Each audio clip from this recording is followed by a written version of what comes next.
Swag Radio. Swagger all day, baby. Alamo, thanks a lot for having come down here and do this interview thing with us, man. We really appreciate that.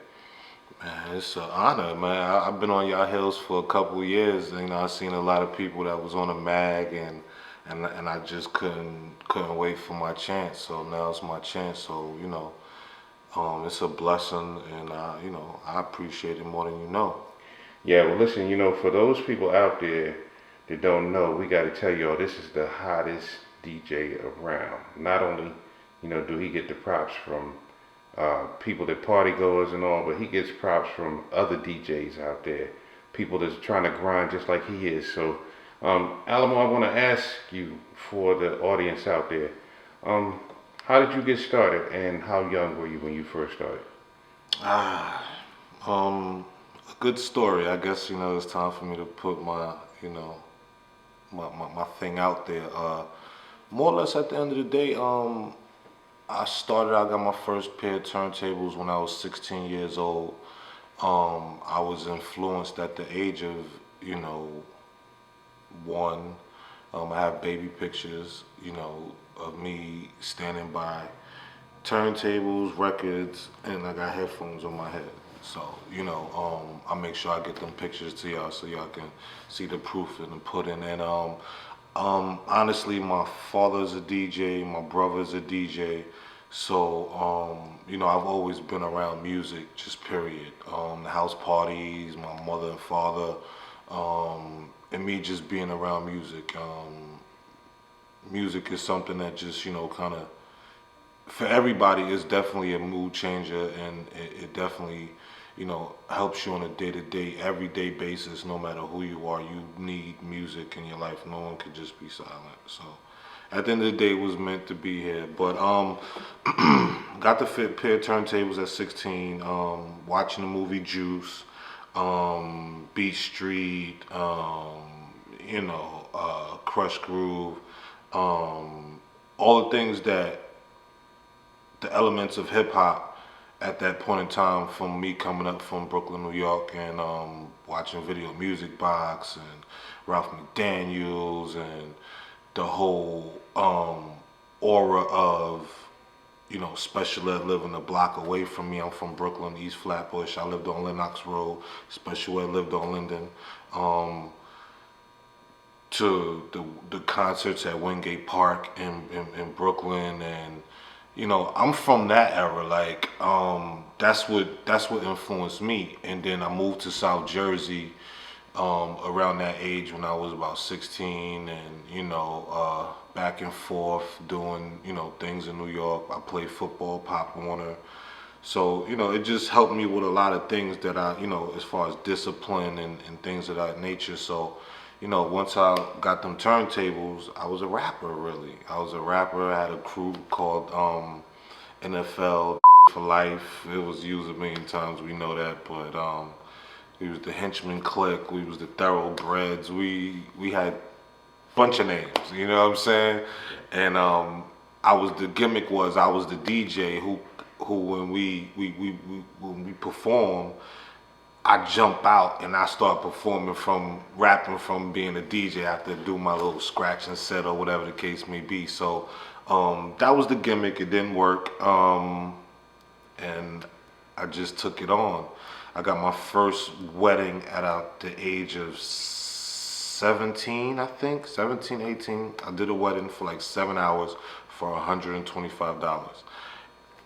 It is what it is, and now, I'm DJ Alamo, and my name wasn't DJ Alamo. I'll give everybody the synopsis of where the whole DJ Alamo came from and why I chose that name and things like that. It goes back to, I'm really not giving nobody props, but, I had a studio session with a guy named Chris Chung, and a guy by the name of DJ Ant Live was in the building.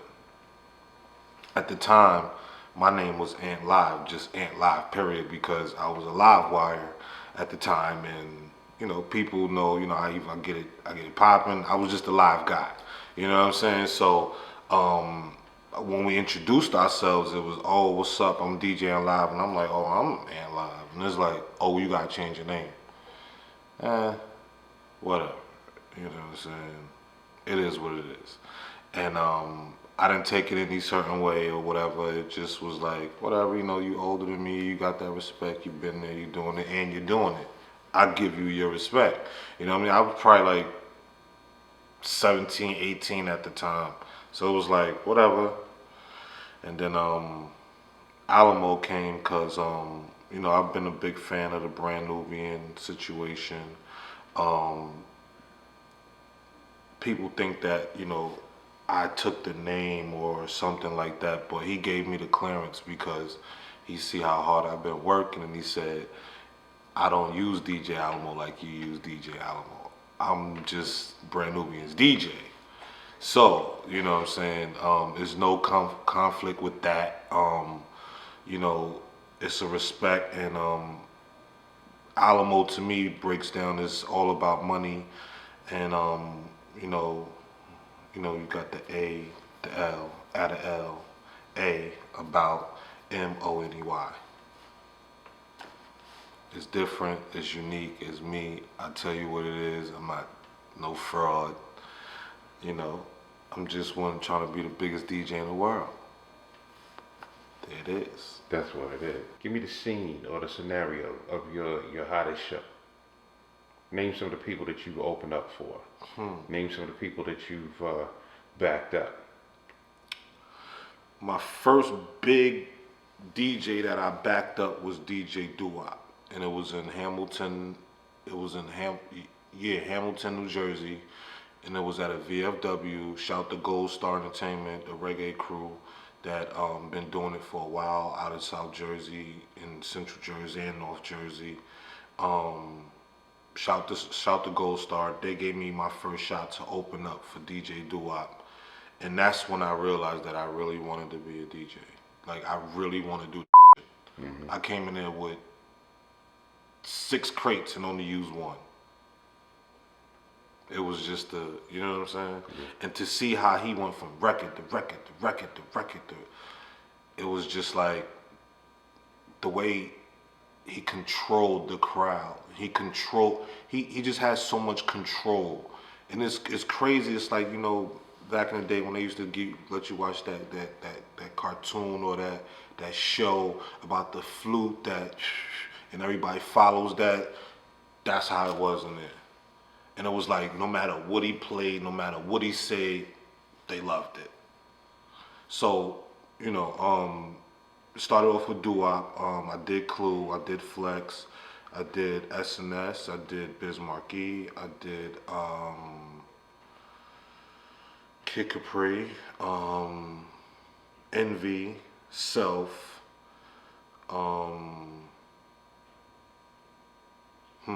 Jay-Z. I've done the Jay-Z after party in Philadelphia. I've done Little Kim, Lincoln University. I've done Beanie Siegel, Memphis Bleak, Baby Sham, Sprague Benz, The Locks, Murder Inc., Billy Bathgate, Benzino, recently Rick Ross, Jim Jones recently, shout to Hot Millions, Million Entertainment, Young Chris, MC Shan, Roxanne Shante,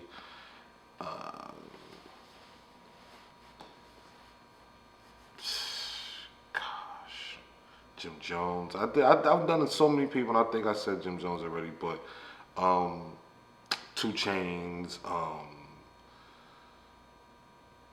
from the old to the new, man. I touched a lot of people.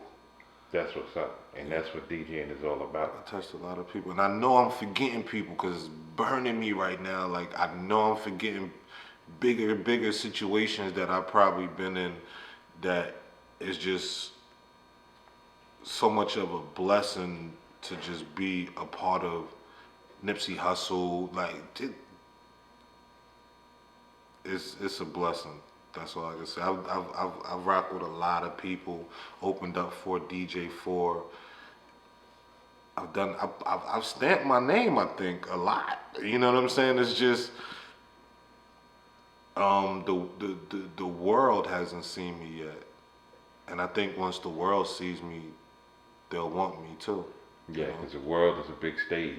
That's all it is. And people don't understand, like, what I do is for the world, and people take it so personal that it's like I do it for the world, and like I didn't know I was going to end up in South Jersey.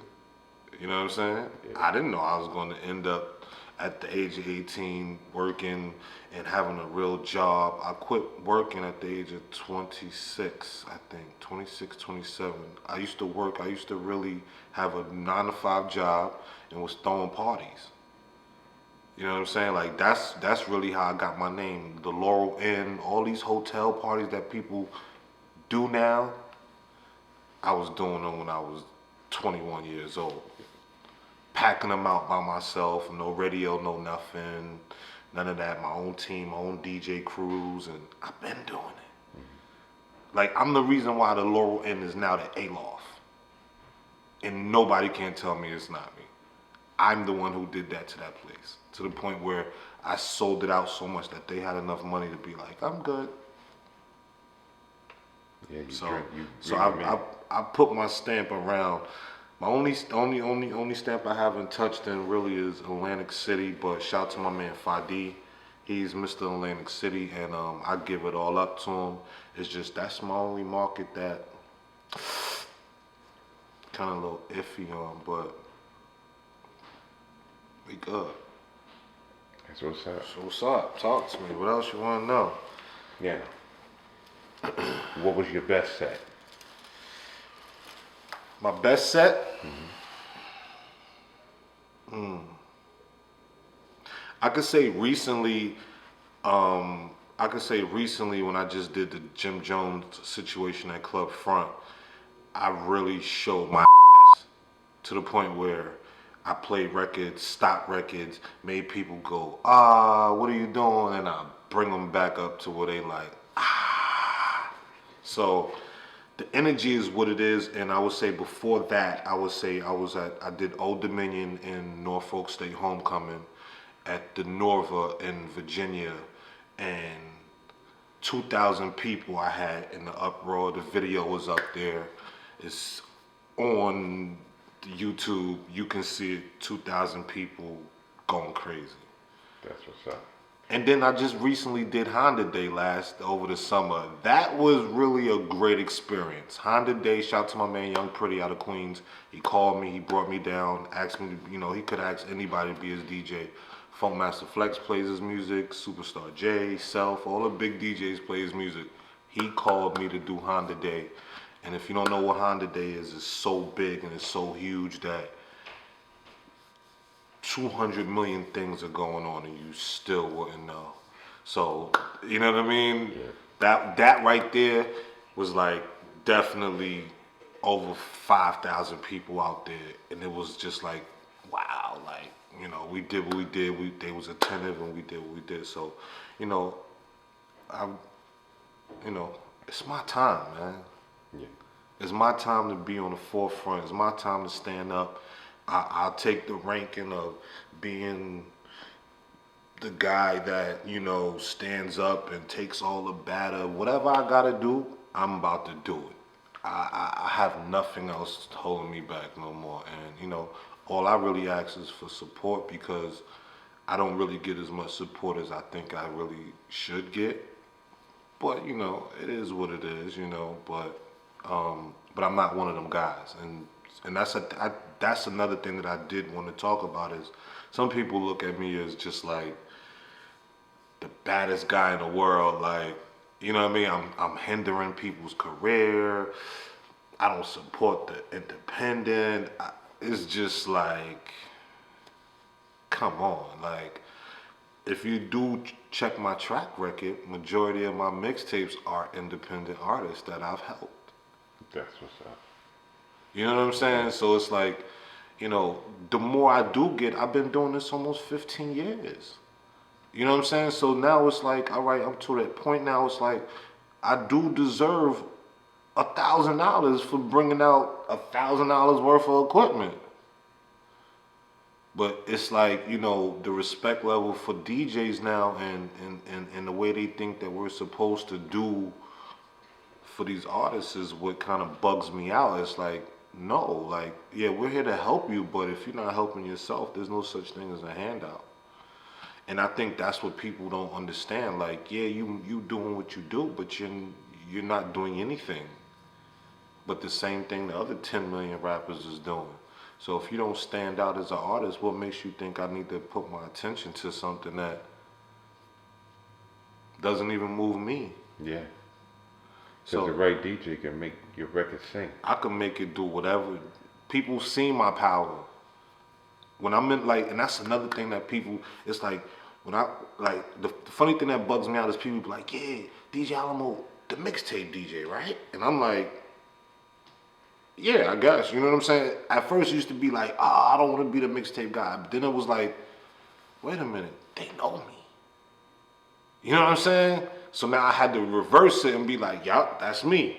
You know what I'm saying? But then when you see me in a club and you see me in a party, because you've been to a party that I've been to, you know, the SWAGMag has been in the building when I've tore down an event to the point where you be like, yeah, you can control the crowd. Most DJs, they're gonna play every hot record before 12 o'clock. They're stuck, and now they're playing all the records again from 12 to 1. Now everybody's bored. Now a fight may break out. Now, because you don't know what you're doing. You know what I'm saying? It's like Meek Mills would say, it's levels to this shit. And a lot of cats don't have, you know, just because you got a laptop or whatever. I didn't start from a laptop. I started from a belt-driven Gemini turntable. I worked my way up to a technique. I didn't start with a technique. You know what I'm saying? I started with putting my quarter on my needle to make sure it held. You know what I'm saying? And taping it on there and you know, with the big headphone. You know, like that's why I came from looking from us looking dumb to now you looking pretty when you come through and you know what I'm saying? Your laptop done up. I got mine done up. I play the game. You know what I'm saying? Gotta go with the times. You know what I'm saying? You gotta be fly. You know what I'm saying? So I understand it, but now it's like to the point where, you know, you get this guy up there, he has this laptop, you know, he has a ready playlist set up and, you know, he just plays the record, he just plays his playlist, he doesn't even look at the crowd. That's the new age of the DJ, and I feel like when it comes to that, dudes need to just like do their research. Like I did my research. You know what I'm saying? I did my research. I remember the days, like, honestly, what really made me take on the mixtape movement was DJ Clue.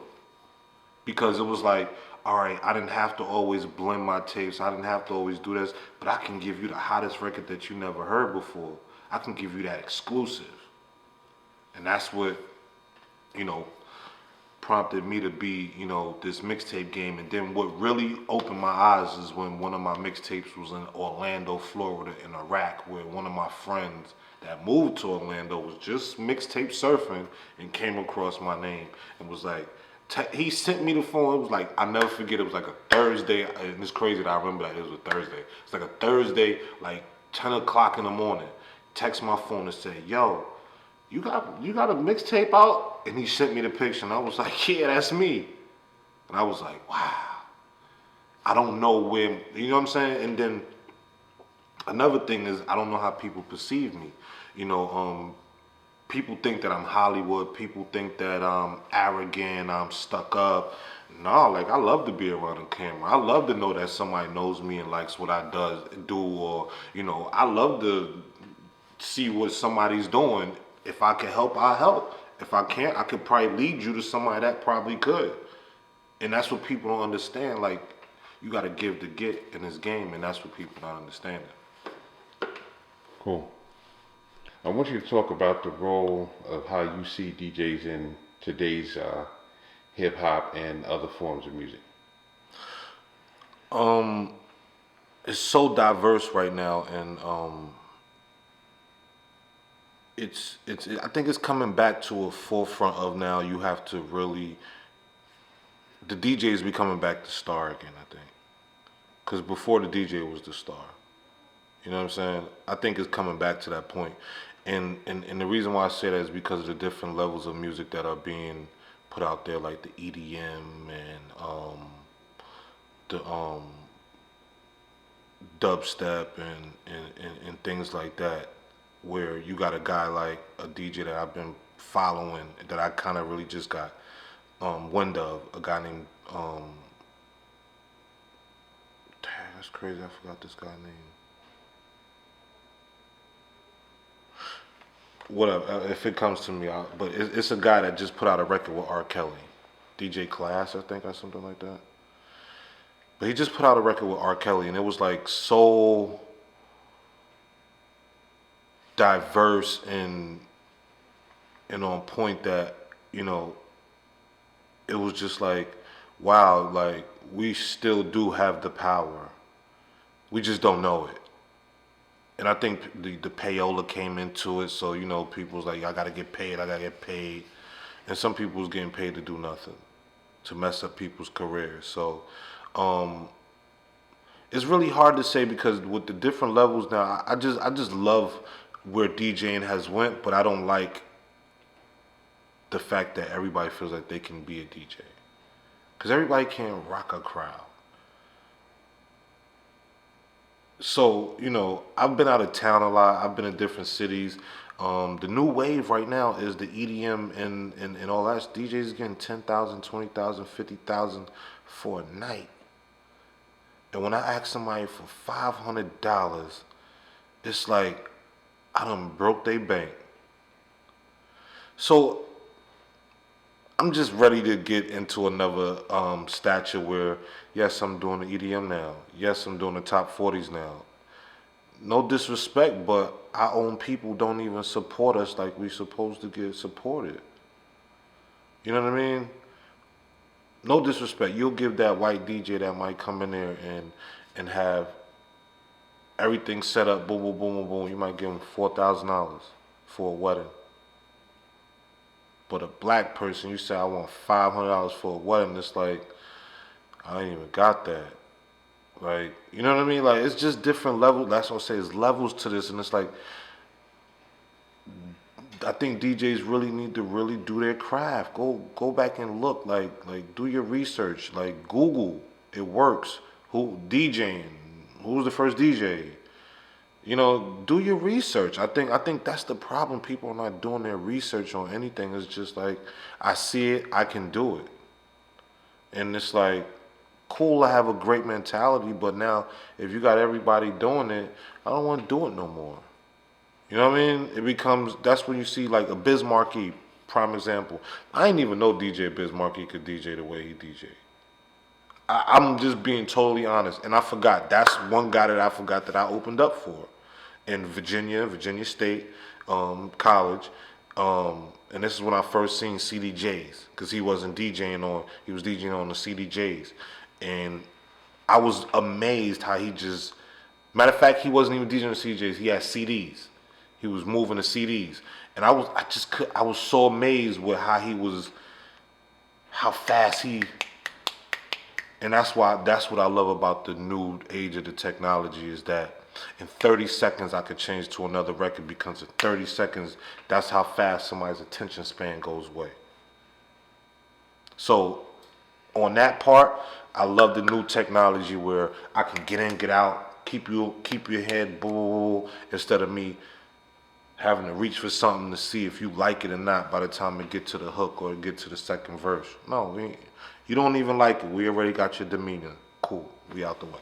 So, you know, with DJing, it's like I said, it's so deep. Like, I can go in with it. I go to DJ coalitions. I've been to the core DJs. I've been to Coast to Coast. I'm a Coast to Coast DJ. I'm a Fleet DJ. I'm a 24K mixtape DJ. I'm a Hood Affairs DJ. I'm a Wu-Tang DJ. My affiliation in coalitions, I'm a Murder Mommy DJ. Shout out to First Lady L, the first person who gave me a chance. That's somebody who big in the industry and is in the game. You remember Jadakiss says, I'm in Belize smoking with the murder mommies. Yes, the murder mommies, yes, they still run New Jersey. And shout to her, she's the first person that gave me a chance. She's responsible for Lazy K. She was the one that ran Lazy K all over the world. You know what I'm saying? So shout to both of them, because at the end of the day, it's women that still, and that's what I want to give a big up to. It's like a lot of women get a lot of flack in this game, but it's a lot of women that run this game.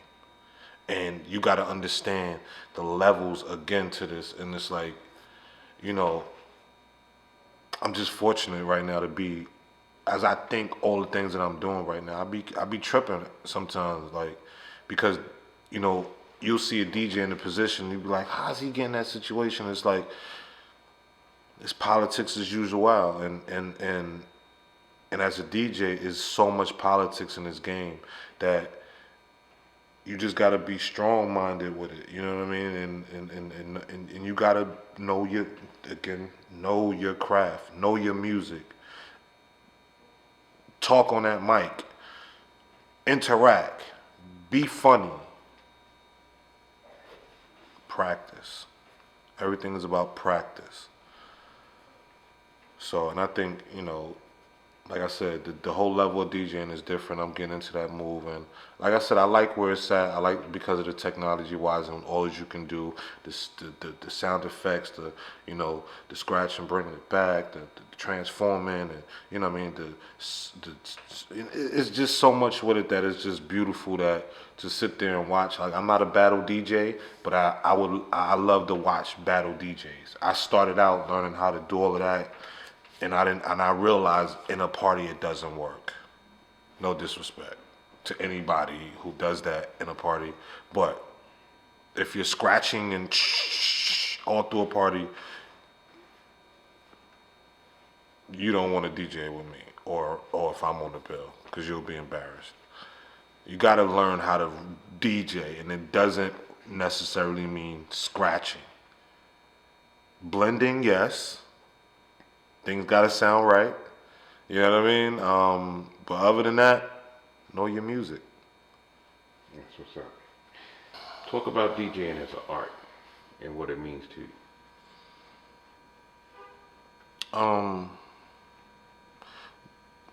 To me, DJing is a universal thing that where you're always gonna need a DJ.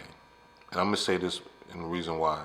Because me as a DJ, my bookings, I get, I do baby showers, I do 1 year old birthday party, 2 year old, 3 year old, whatever the case may be.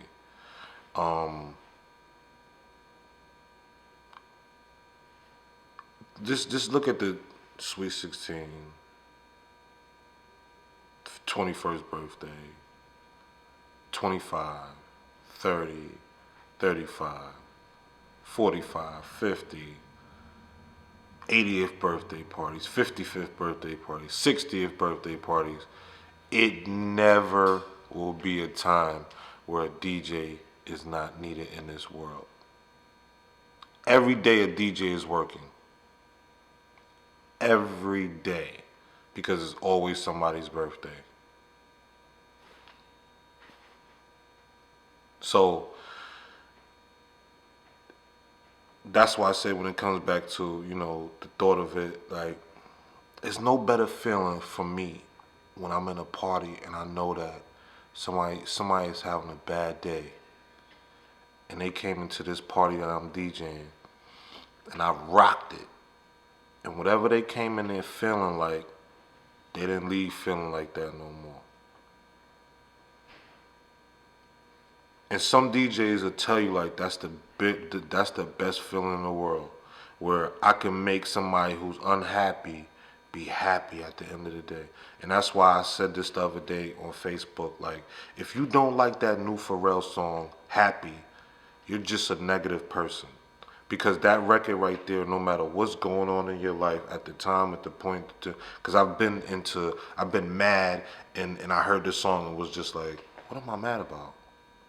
So, you know, like, DJing and music is just so universal that, you know, even from the reggae DJs and, you know, like with reggae, like, I love reggae because they do the same thing. They blend better than some of us.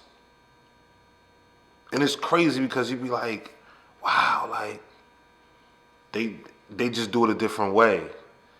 And I learned that way. You know what I'm saying? So it's like I learned that way, you know what I mean? And then when you got the top 40 guys right now with the EDM, where as though you pressing buttons and you making sound effects and you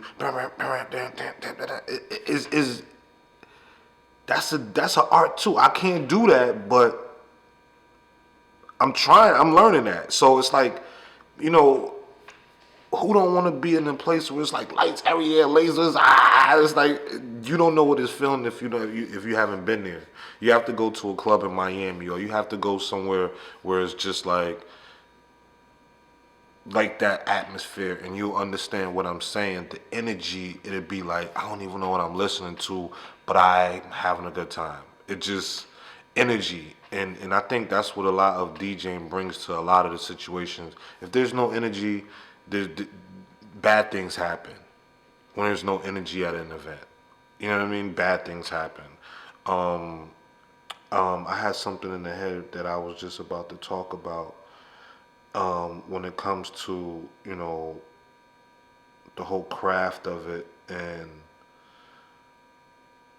now you have the laptops, and now you have the mixers that are made for this, and giving you all these sample options, and you know, delays and things like that. It's just so high tech that to the point where now they got DJing on the screen right now that you can just press the button, pull the record. Like the DJing is about to be so evolved to the point where it's gonna be like you're gonna be at a party, but the DJ be at home. That's what they're working out right now. Like I know this in 2010. I seen the footage of it. They're working on it whereas though a DJ could sit in his bedroom, just stand up, put his pants on, and DJ from the house, and y'all be in the club rocking with no. That's what they're getting into now. So it's really evolving, and it's great, and it's like now it's like where you gotta be on board with what's the times are changing. Like they're trying to take out the techniques. I think techniques stop. Now everything is like CDJ, Newmark, and Tractor, and Serato, and things like that. And it's like that is the new wave. And it's like, you know, you got to be a face of it. And shout to Sir Charles. Some people don't know him, he's one of the biggest DJs in the world. From Music Choice, WBLS, responsible for like a lot of records from Columbia Records. He is somebody that mentored me and didn't even know it, but known it. And then I recently seen him at the DJ Expo in Atlantic City, Sir Charles, and he remembered me. That's what made me feel crazy. And it's like Sir Charles is somebody who brought the Newmark into the game. They paid him whatever. It's nobody's business, but he was the face of Newmark to bring that out. And it's like I want to be the face of things, and it's like DJing can take you across the world. It's DJs in Africa, Dubai, Spain, Montreal, Canada, all these different places on the world. It's a DJ everywhere. Everybody can't do it, but it's a DJ everywhere. And if it's your passion and it's something that you want to do, you do it. Because I'm doing it and I'm living it. And that's what I'm here doing with SWAGMag. Talking about me living it and doing it. Tell me about your most current mixtape. Most current that I really feel good about that I put out that was original music was with the artist Gilly the Kid. I'm his DJ right now, and I was brought in on a project with a guy named Fingers, and you know, we said let's do this Marijuana High project, and you know, and it's about, you know, smoking and all of that, but if you listen to it, it's a lot of music. It's music. It's records on there. When I say records, it's like things that you can be like, yo, like I can really hear this somewhere else, and it's originals. We put artists together on records from Philly and Jersey that would never be on a record or anything together, and you know, it's on that piff right now. I really feel good about that. Like I could listen to it and not be myself. Like, cause sometimes even with yourself, you can get bored with your own things that you do. But I can really sit back and listen to it and ride out and be like, yo, this is like really my song. Like, not because I was there or because I helped orchestrate it. I was in the studio every night with these artists, calling them, doing all of that. Yeah, I do all of that. And that's what I did. Gilly will tell you, and that's why he brought me on as his DJ. He see my potential, and I did that with AR Ab. Soon he'll be home, and I was a part of his movement as well. Where every day I'm in the studio with him, and we're seeing what works and what doesn't work. And it was just like you was just saying, like, it was at a point in time where you as a DJ, if you ain't have a rapport with the DJ or nothing, you don't get played. Like no one knows you, no one even thinks of you if the DJ don't cosign you. And now it's going back to that. And I'm one of them guys like, yeah, I'll give you a cosign, but you got to be working for me to give you a cosign. So that's when it comes back to this mixtape. And I didn't want to really get off, but people ask me, yo, how can I be on a mixtape? I just started charging artists to be on the mixtape. Why? Because so many of y'all don't help when I put you on something. So if I put you on a mixtape, am I supposed to blast it out every day, or should you be blasting it out every day to your people to let people hear what you're doing? It's the laziness. And so when it comes to the mixtapes, that's why I don't really put people on. It's like, what you do for me? What does it benefit my mixtape for you to be on it? My name good, but yours not.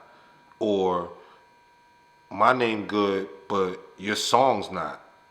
You know what I mean? It's always something, but it's like I don't hold that against nobody. I just be like, all right, if the record is hot, even if I don't like you, I'll probably still put you on my mixtape. Because it's not about feelings and things like that. It's about the fact of I don't hold grudges. If the record is hot and I like it, I'll play it. And I probably wouldn't even tell you either. But I supported you. What do you do? You know what I mean? So that's when it comes out with these mixtapes. I drop a mixtape. I won a mixtape DJ award at the South Jersey Music Awards. I won a mixtape DJ of the year, and then the following year, for my Fleet DJs out in Charlotte, North Carolina last year, I won mixtape series of the year, which is Respect the DJ, and that right there is my pride and gold right now. That is stamping my name and people paying attention. Is I have a thing going on called Respect the DJ.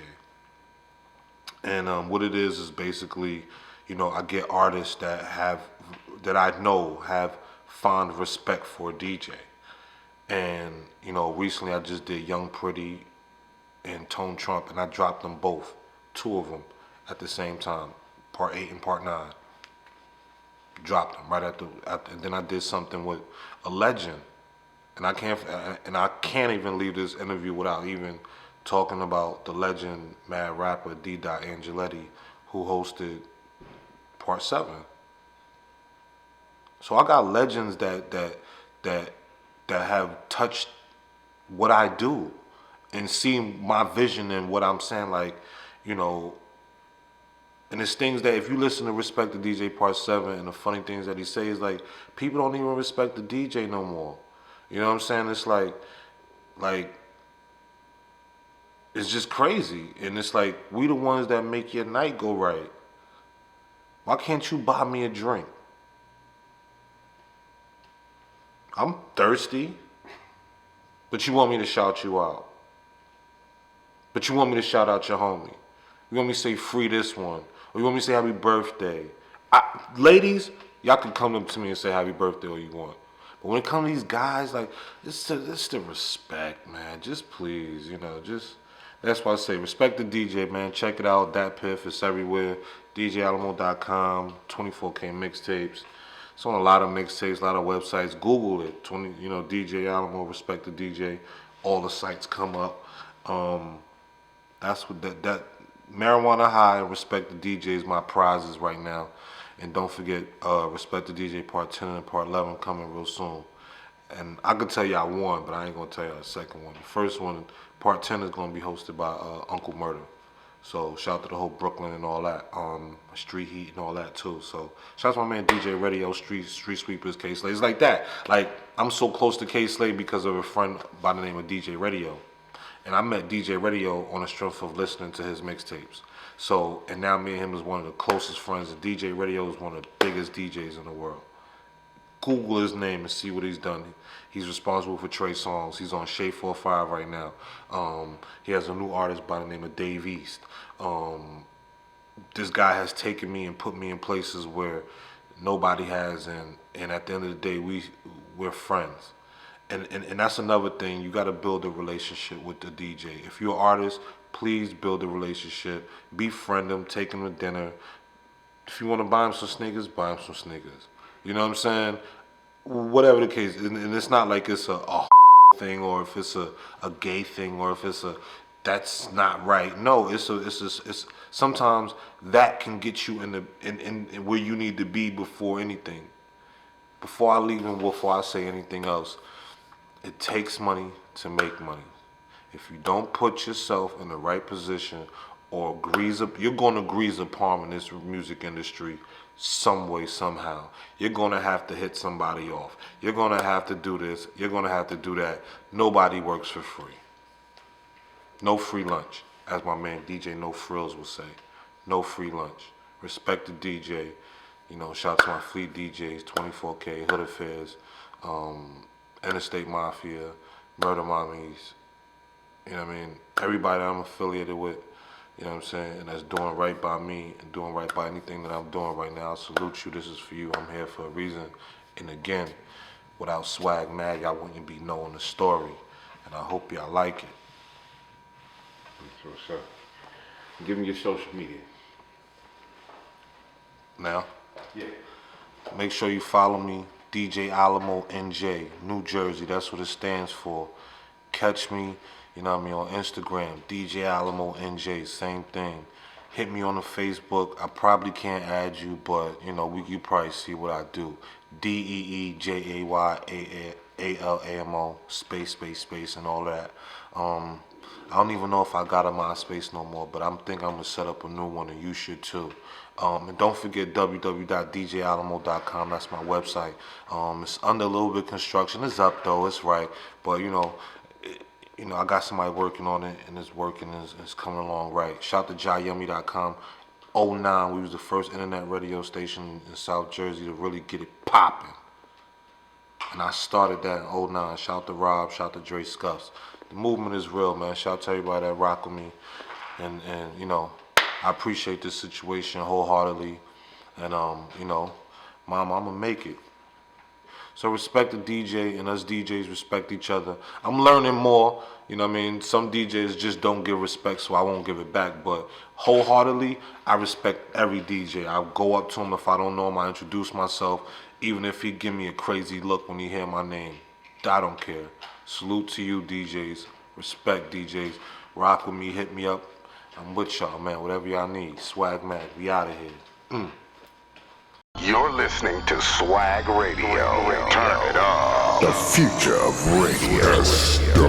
This is how we do it, baby.